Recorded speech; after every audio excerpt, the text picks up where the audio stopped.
What do you know about your very first breath? What do you know about your early experiences? Did you know children's first 1,000 days shape their whole life, and it is the most critical and sensitive time for brain development? It is the period of maximum developmental plasticity with the greatest potential to influence the health and well-being of a child.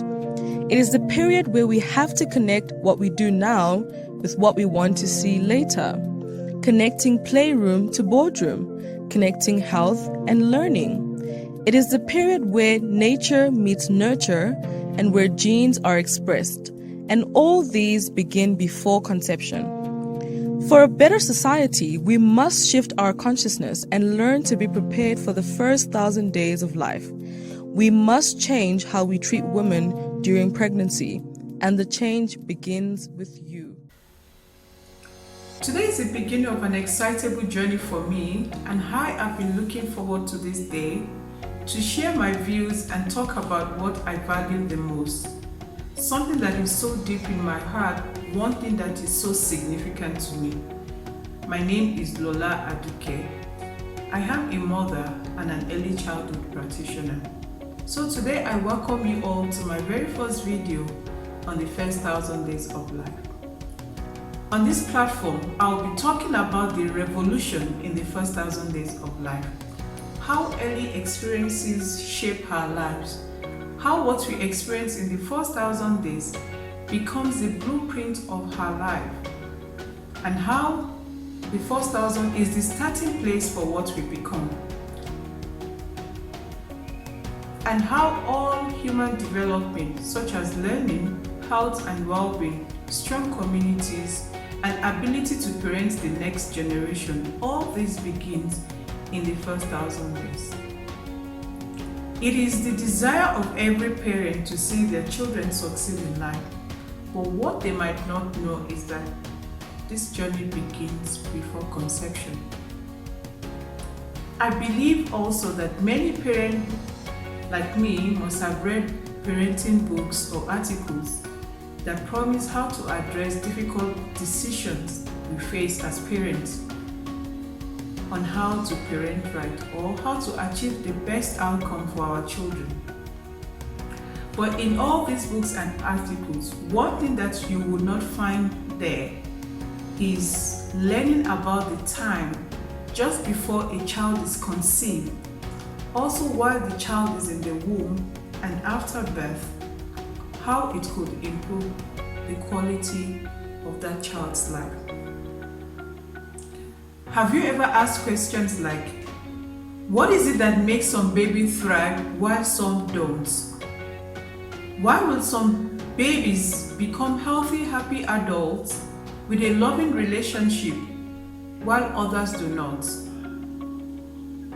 What makes some babies pursue a rewarding career and fulfill their life aspiration while others might have settled for less? Or why will a number of children make their dream come true while others might not be as fortunate?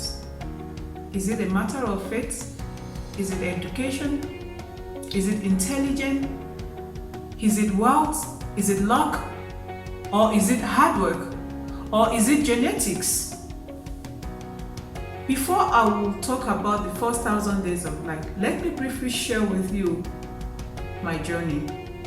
At a point in my life, I begin to reflect on how did I grow up to be the person inside of me? How did I become me? What makes me the person that I am? How did I become me? It's pretty sure that you will say, oh, it's my background, it's my culture, it's my environment. Yeah, absolutely, you're right. But how? If that's all that makes me me, why do I and my siblings behave differently, despite we grew up in the same household?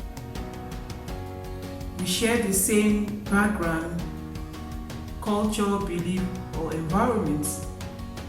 Or how about identical twins, despite having the same genetic makeup? Still, they have their own distinctive personalities. This make it makes it hard for me to know which forces influences who I become. And this leaves me with no answer. Also, in my many years of working with children, one thing that I do as a practice in my preschool is to observe a new child admitted at least for a month. I love doing this because it helps me to understand the child and to know how best to work with them individually. From there, I begin to take note of some certain pattern in behavior and attitude of children. I begin to see kids, some of the kids, they are bold. Some of them with different characters. Some of them are bold, some of them are open, they socialize, they're energetic, they can talk to you at any time, they can say anything they want. And you see some of them, they're so quiet, they're so shy, they can't even express themselves. And I see some of them also, they're full of fears, anxiety, they don't want to socialize. Some cannot even concentrate for so long. Some are there to exploit, they are very curious, they go everywhere, they search, they are so creative. And some are so timid. And I begin to ask questions that what is it? Where is all this coming from? How did one choose to be this and why the other one chose to be that? How did one get it right and the other one got it wrong? At what point? What is the mystery behind all this? And this got me deeper in my career. I began to search for answers. Surprisingly, I found the answer. Guess where? In the brain science, the neuroscience, not in the space science, not in the rocket science. In fact, I call it the brain story. I believe everyone has a brain story of who they have become or who they are becoming. And scientific discoveries are reshaping our understanding of early childhood development. There is a remarkable findings that what happens in the first 1,000 days of life helps to lay the foundation for many future success. Let me clear this before we go further, that I am not a scientist. I am just this person that loves to understand what I do, why I do it, and how to do it better. Basically, I seek for knowledge, and that's what got me here. So let's see what scientists are telling us about the first 1,000 days of life. The first 1,000 days of life is the earliest stages of child's development, and it is the period from conception to the second year of the child. It's the period with greatest potential, a unique period of opportunity to affect health, well-being, and success. It is a period where physical growth is established, the immune system is strengthened. This is a time where the child's health is determined,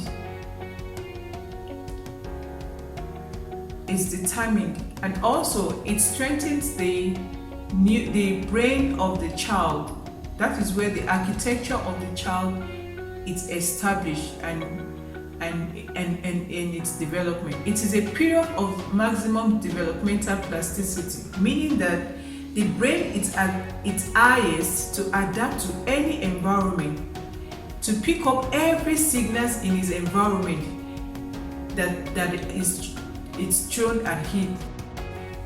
Study shows that what happens in the first 1,000 days of life are biologically woven into the brain and can physically affect the architecture of the brain's development, meaning that whatever we experience in our early years is wired into the physical system, the neural pathway, which establish connections within the brains and forms the way we see the world, the way we interpret it, and the way we respond to it. The first 1,000 days of life is the most sensitive time where children respond most to the environment they experience more than any other time in their life.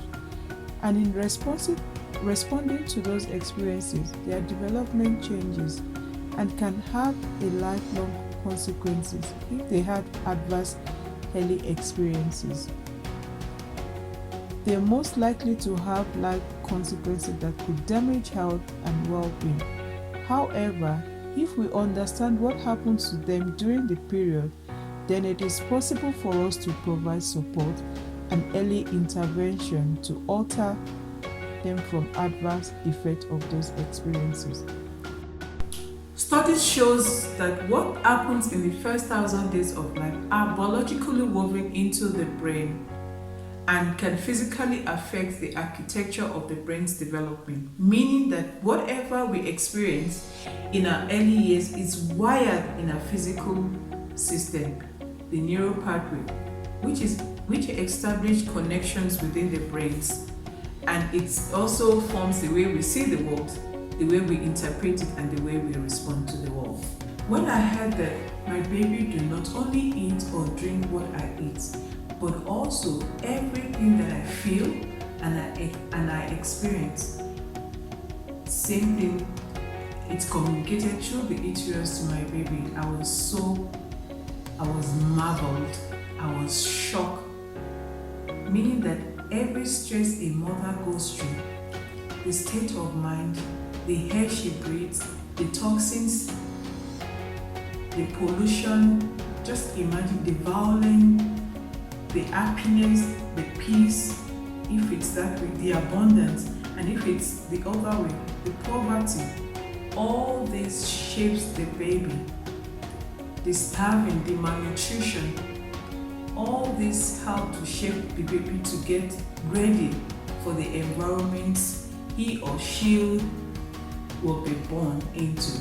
And once the baby is born, the baby's life becomes a repetition of those early experiences, and this is why we often attract so well what we are used to in the mother's womb. Babies this young are extremely responsive to the emotions and the reactivity and the social interaction that they get from the world around them. This is something that we started studying 30, 40 years ago, when people didn't think that infants could engage in social interaction. In the still face experiment, what the mother did was she sits down and she's playing with her baby who's about a year of age. I'm like a girl. Oh. And she gives a greeting to the baby gives a greeting back to her. Yeah. This baby starts pointing at different places in the world, and the mother's trying to engage her and play with her. They're working to coordinate their emotions and their intentions, what they want to do in the world. And that's really what the baby is used to. And then we ask the mother to not respond to the baby. The baby very quickly picks up on this, and then she uses all of her abilities to try and get the mother back. She smiles at the mother.